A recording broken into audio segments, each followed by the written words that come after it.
Today is Friday, July 16th, 2021, which means it's Derelict Friday. Hello, fiendlings, how the hell are ya? Well, it finally happened. Yesterday, I signed the contract for Derelict Trident and for an upcoming book called Station 3. I don't have a date yet for Trident's publication, but I imagine we won't see it published until the first week of August at the earliest. As for Station 3, I have to finish writing it first, but I'm shooting for the end of August to have the manuscript finished. Considering how crazy things have been with my health and etc., that's a pretty lofty goal, but I'm confident I can make it happen. The book is already nearly 20,000 words in length, and I just have to keep plugging away. As I've learned to do over the years, when I get stuck on a book, I pick up an old draft of another story, read it, and then start writing it again. I did that a day or two ago on a novel called Quantum Personality Disorder. It was refreshing getting back into that world, channeling a different character's thoughts, and finding my way through the plot. QPD has been languishing for more than a couple of years now, but the concept is damned important to me. It's also important for Derelict's backstory, including the trio's creation and the construction of Mira, Trident Station, and the shipyards. Writing on it again was like slipping into a world I'd missed, one that actually had people in it rather than slavering monsters and marines running for their lives. Perhaps after this episode you'll get an idea of what quantum personality disorder might reveal. You might also start jonesing for it. Or hate me for it. We'll see. Love it or hate it, feel free to visit shadowpublications.com and leave a comment for the episode. I hope you enjoy it. Be safe, have a great week, and we'll talk again real soon. Oh yeah, visit corpsecoffee.com and get a corpse in your cup, just like I'm doing right now as I drink my coffee and do this intro. Because caffeine, I run on caffeine. You probably do too. Here's episode 32 of Derelict Trident. Chapter 52. Dunn found himself in a conference room. Hollow displays lit and filled with pictures of Earth's city domes. Each image held for a few beats before another took its place. Then the Martian domes, then the stations, all of humanity's settlements across the solar system and Earth. Kinda humbling, isn't it? Dunn started and turned to his left. Buddha Ji stood next to him in flowing red robes, his pudgy face filled with a jarring joviality. Just think, Captain, Ji said. Untold numbers of stars, untold numbers of planets, untold numbers of sentient beings, and we humans have only managed these meager accomplishments. Dunn glared at the avatar. Can we not do this now? I have to. Ji cut him off with a hand. Dunn found he couldn't speak. It was as if Ji had completely removed Dunn's ability to express himself in block space. Sorry, didn't want to do that, but as you may have guessed, I don't really give two shits about what you're doing in the medical bay. Do you know why? Dunn said nothing, obviously, although his lips worked and his mind screamed. I'll tell you why, Ji said, and a jar of the foul-looking candied jalapenos appeared in his hands. This medical bay, it's not your last stand, Captain. It's not even a stand, and this is not some place you can stay. Do you understand? Dunn said nothing. Ji sighed with a roll of his eyes and blinked. The force keeping Dunn from speaking disappeared as if it had never been there. Of course, now that Dunn could speak, he didn't know what to say. Ji sighed again and shook his head. Seriously, Captain, we have to do better than this.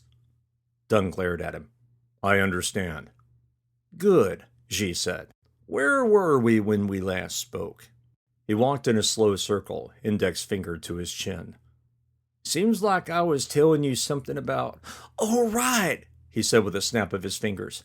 I was explaining just how fucked you are. No explanation needed for that, Dunn said. Void, but he wanted to deck this son of a bitch. Ji giggled. Deck? Throw a punch? You're welcome to try, Captain. Dunn blinked. You have full access to my block. Oh, yes. I believe I mentioned that, Ji said gravely. Your block, the block of any human within my sphere of influence. Ji puffed up and patted his belly. And my sphere is large. Dunn felt a chill. Everyone's blocks, not just mine. She grinned and placed a hand on Dunn's shoulder. Sorry, didn't know that made you feel special. A wave of anger, not to mention a little shame, rippled across Dunn's being. So Black didn't hack me. She laughed. She can't hack you, Captain. I did. How? That's not... Dunn stopped himself before protesting. How? Humanity hired foxes to guard the hen house. G's somber look disappeared into a grin. We made a void of a meal. After all, the AIs invented blocks. No, Dunn said. No, humans made block technology. G nodded to himself before popping another treat into his mouth. He wiped at the drool in the corners of his lips. So when I tell you things like they know how to break the speed of light, control gravity at a macro level, and communicate instantly via quantum entanglement, you're going to say, what? That it's impossible because no human knows how to do it? She tossed the jar of treats to the floor where it disappeared into a torrent of brief-lived particles. G's expression reminded Dunn of a frustrated teacher trying to explain simple physical laws to a 3-year-old. It's not possible because it's not possible, Dunn said. Maybe you're not as smart as we thought you were, G said. Dunn shook his head. Fuck you. G shrugged. Shall I tell you all the reasons you're wrong alphabetically or by order of magnitude? Dunn's stomach jittered and his thoughts vibrated like a plucked guitar string. He felt something tearing at his consciousness, scrabbling with mental claws and a menacing growl. Truth. The truth. The facts. 22 days ago, he didn't know there was life in the universe beyond humanity. 21 days ago, he didn't know just how much damage the trio was capable of inflicting upon the SFMC, let alone the rest of the solar system. And until several hours ago, he didn't understand just how doomed the human race was. G's stern look melted and dripped with melancholy. Oh, there it is. Dunn had never had a panic attack in VR and didn't know if such a thing was possible, but his chest felt tight as though he were having a heart attack, as though every breath was a struggle for... The panicked sensations disappeared, leaving him feeling as though he were floating. The room vanished, leaving he and G staring down at the brilliant green and blue orb that was Earth. Yes, G said, it is possible to have a panic attack in this VR, but it's okay, we took care of it. Dunn was too relieved to notice what G had said or ponder what it meant. Everything, Dunn asked in a childlike voice. You're saying they have all that tech? G nodded. Everything. After the big crunch, science itself would have died if not for humanity's tightly bound symbiosis with technology. Fewer people? Automate. Few smart people? Give the problems to the machines to solve. The fat man snapped his fingers and another jar of the nasty-looking treats appeared in his hands. He plucked one and tossed it back into his mouth.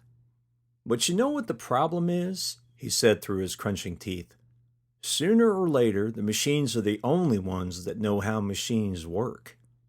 He swallowed and pointed to himself. I might very well be the last human-based entity that knows. He giggled. Or rather knew. Dunn cocked his head. His nerves felt less jangled now, and he was starting to catch on that he'd missed something. Who is we? What? G asked, another of the treats clamped between his fingers. Who is we what? Huh? Is that some new language? You said we took care of it when you were talking about my panic attack. Oh, right, that. G shrugged before taking a bite. I'm not going to bore you with all the details, Captain. Frankly, we don't have time for it, you don't have the brain power for it, and I feel like keeping you in the dark better than feeding you shit. The trio lied to us, and you're obviously with them. Why the void should I trust your word on anything? She frowned before snapping his fingers. Earth disappeared, leaving them staring into an ocean of stars. You know how many there are out there, just in our galaxy? What's it matter? Most of them could be gone now, and we wouldn't know about it for thousands or millions of years. G's jowls bounced up and down. Exactly. He spread his hands to encompass everything in sight. We're looking at a snapshot of history, although in truth, the snapshot is changing every picosecond. For a human, it takes relatively large celestial events significant enough for you to understand that they even happened. An orb floated in the air. It looked very similar to Portunus's avatar. 2 others joined it. The trio. A new avatar appeared below them, a swirling vortex of calm colors that hinted of a future storm. A twin appeared next to it, although it gave off a warmer feeling.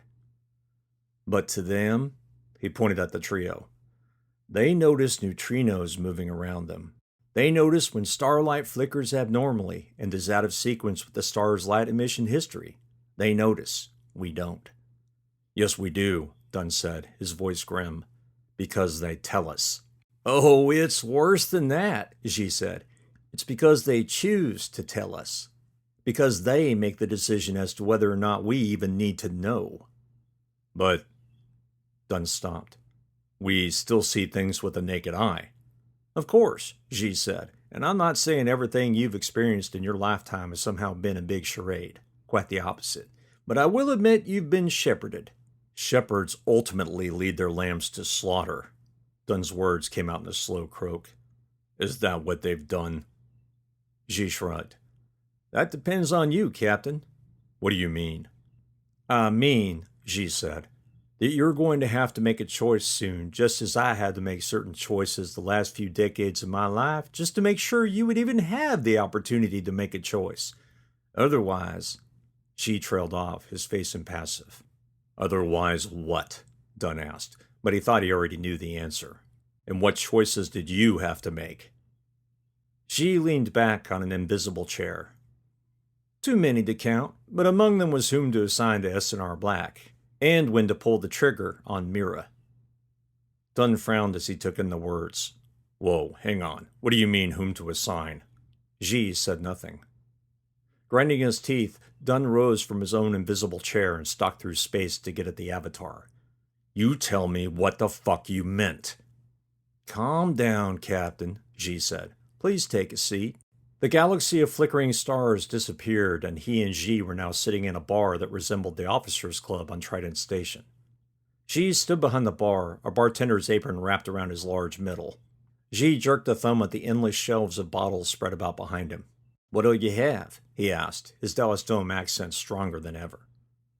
Dunn held back a growl. He was beginning to think that Xi enjoyed winding him up. Best not give him the satisfaction, but that didn't mean Dunn had to play the asshole's game. What I'll have, Dunn said, his face set in a slight but predatory grin, is a trip back to reality. I'm done with this. Xi picked up a shaker from the counter and made a large show of pouring clear liquid from a finely crafted bottle.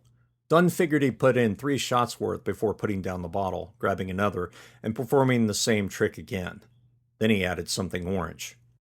This, Xi said, should taste pretty damn good. After he finished shaking the aluminum container, the cubes rattling pleasantly, Xi broke open the shaker and strained the results into 2 highball glasses. He offered one to Dunn. Give it a try. No, Dunn said. I'm done with this. Xi tapped a finger on the counter, his easy smile disintegrating. After a large sigh, he crossed his arms and glared at Dunn.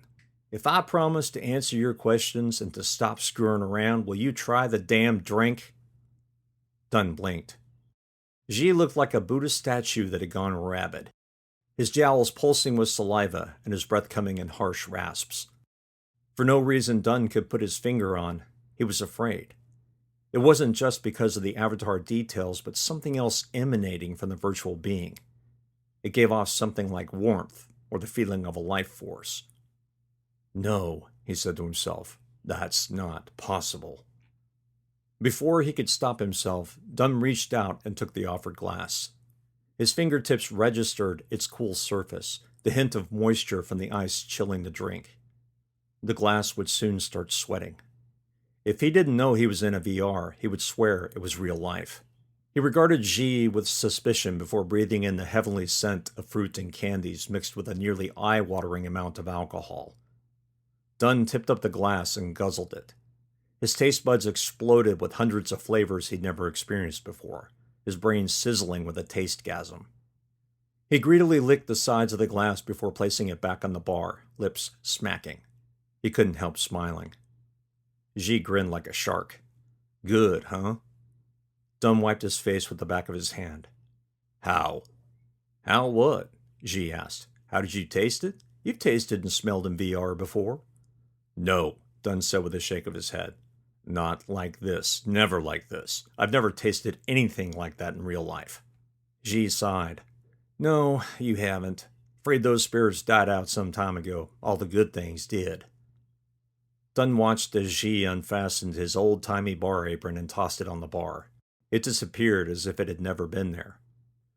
The corpulent avatar waved his hands, and the bar disappeared, leaving the two men standing in S&R Black's cockpit.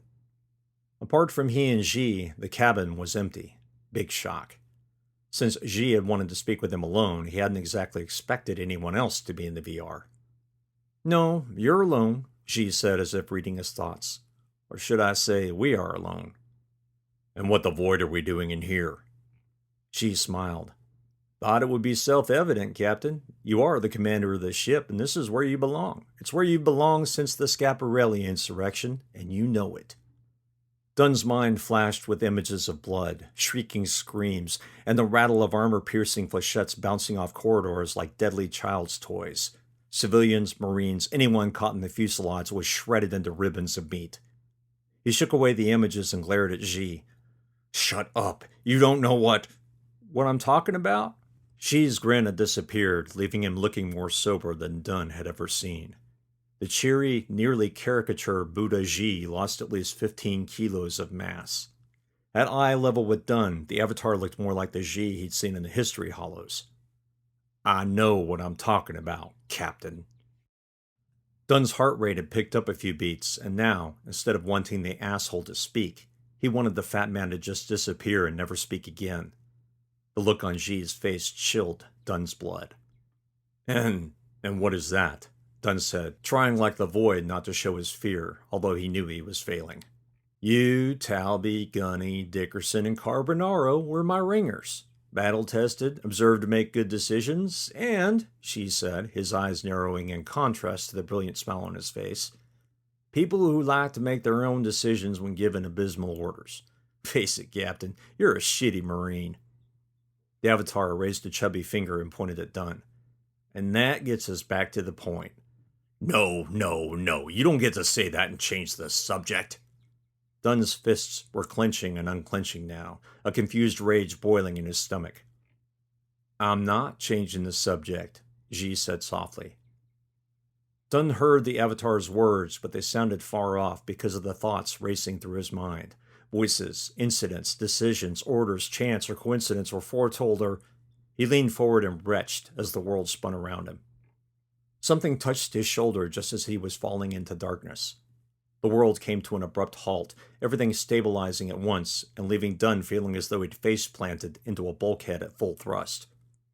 Through blurry, star-spotted vision, he turned to see Xi standing beside him, the man's large hand squeezing Dunn's shoulder. Sorry, that was unfair, Xi said. I didn't mean to do that. Dunn batted the hand away. What did you do? Xi shrugged. Hit a synapse too hard. Dunn blinked. You have control of my block, he said in a dead voice. Xi sighed again. Yes, well, I don't exactly. It's difficult to explain. Dunn took a step back, his eyes darting from one end of the cockpit to the other. Another swirl of images and sounds filled his brain. The flash of a child's face caught in a flickering light, a flechette shard sticking out of its skull like a stubby, misshapen unicorn horn. The faces of dozens of dead Marines bouncing off the Lorne's spider-webbed cockpit, the smell of blood and offal from the bodies lying beneath shattered bulkheads. Moans, arcs of electricity, the mag boot scrambled to the emergency suit station before he passed out, hands dragging through bloody pools, and Dunn pressed his virtual hands against his virtual skull and shrieked. Too much! Too much! Just as he felt as though his mind would shatter, the images and sounds faded into darkness, leaving him blank and calm. Damn it, Xi said. Again, sorry. This shit hasn't been tested all that well. Dunn brought his hands away from his ears and stared at them. He flexed his fingers before slowly raising his head to stare at Xi. If you're going to kill me, asshole, do it in real life. He slammed a hand against the virtual fire control display. The components shattered and the bluish hologram crackled and spit before disappearing. He took a step toward the Avatar. This, he said, his hands gesturing to the universe as a whole. You're just fucking around with people in your little imaginary world because you're dead. Are you really so bored you have nothing better to do than torture me? The last sentence had come out through gritted teeth and a spray of spittle. Instead of stepping back, Xi took a step forward, his eyes staring into Dunn's from exactly the same height. His normally brown eyes glowed with an inner light, and his words were a growl. You have to take the bad with the good, he said. Xi's expression melted again into melancholy. He tapped the side of his head. Or you take none of it at all. What is that? Xi disappeared as though he'd never existed. The cockpit faded away, leaving Dunn standing next to the head, one hand propping him against the bulkhead. Muted voices, shuffling bodies, the occasional moan or groan of pain filled his ears. He was back where he'd been standing before Xi plucked him from reality. A dull ache spread from his block implant. Too much use, too much fuckery. Captain? Noble's voice called over the comms. What is it, Noble? Sir, we've got a comms signal. From where? From S&R Blue.